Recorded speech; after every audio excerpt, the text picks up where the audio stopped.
Nelson Mandela ya sadaukar da rayuwarsa wajen gwagwarmayar kwatar 'yancin baƙar fata da ƙasarsa ta Afirka ta Kudu. Ɗan gwagwarmayar kawar da wariyar launin fata ne, jagoran siyasa kuma mai bayar da tallafi, wanda ya zama shugaban ƙasa na farko da aka zaɓa ta hanyar dimokuraɗiyya a Afirka ta Kudu. Rayuwarsa ta kasance cike da gwagwarmaya da yaƙi da tsarin wariyar launin fata. An haifi Nelson Rolihlahla Mandela a ranar 18 ga Yulin 1918 a ƙauyen Imbezo na Afirka ta Kudu. Rayuwarsa ta farko ta kasance ƙarƙashin tasirin al'adun gargajiya na Xhosa. Shi ne na farko a danginsa da ya halarci makaranta, inda wani malaminsa ya ba shi sunan Ingilishi Nelson. Ya ci gaba da karatu a Jami'ar Port Harcourt, ita ce kaɗai cibiyar kwana ga baƙar fata a Afirka ta Kudu a wancan lokaci, inda ya fara shiga harkokin siyasar ɗalibai bayan an kore shi daga jami'ar saboda shiga zanga-zangar ɗalibai. Ya koma Johannesburg inda ya fara karatun lauya a Jami'ar Witwatersrand. A wannan lokaci ne ya fara shiga siyasa sosai, inda ya shiga African National Congress ANC a shekarar 1944.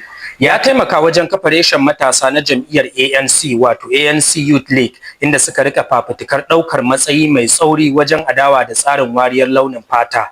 Rayuwar Mandela ta zama wani ɓangare na yaƙi da tsarin wariyar launin fata wanda Turawa suka kafa domin tilasta tsauraran dokoki na raba ƙabilu da nuna bambanci. Baƙar fata da sauran ƙabilu a Afirka ta Kudu sun rasa 'yancinsu, ikon siyasa da damar samun ilimi, kiwon lafiya da sauran muhimman ayyuka. Tsawon shekaru 20 Mandela ya jagoranci gangamin lumana na neman sauyi. Shine shugaban gangamin nan na Defiance Campaign a 1952, wanda ya kalubalanci dokoki na rashin adalci.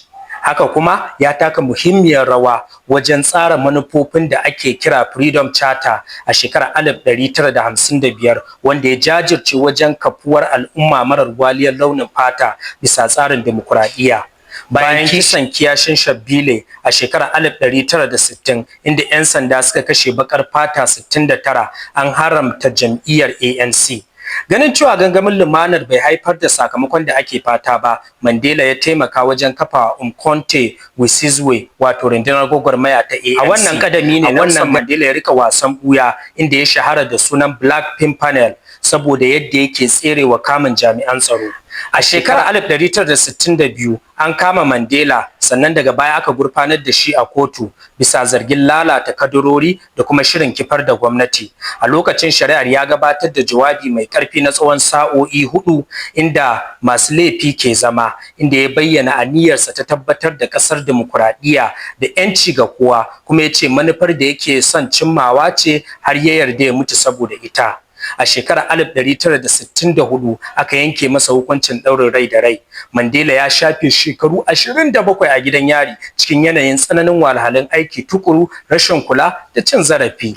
Duk da wannan kalubale, Mandela ya ƙi yarda da sulhu da aka so yi da shi don sauya manufofinsa na siyasa.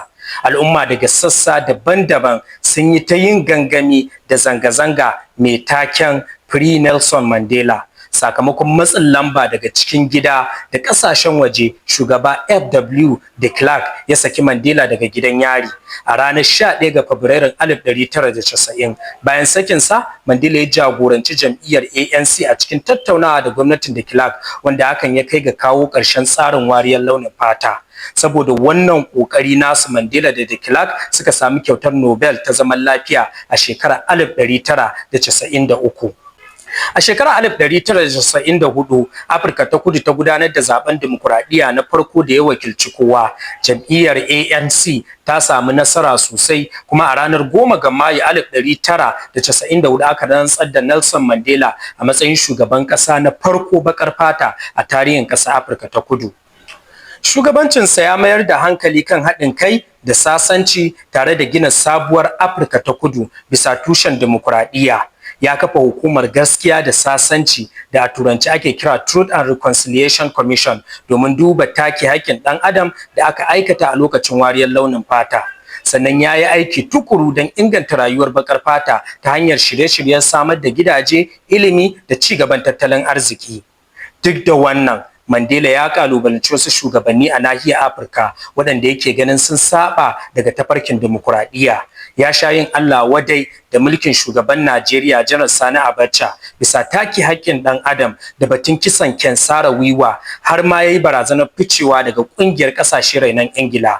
Ko da yake yana da kyakkyawar alaka da shugaban kasar Zimbabwe Robert Mugabe, amma shi ma sun samu sabani sakamakon zargin Mugabe da mulkin kama karya.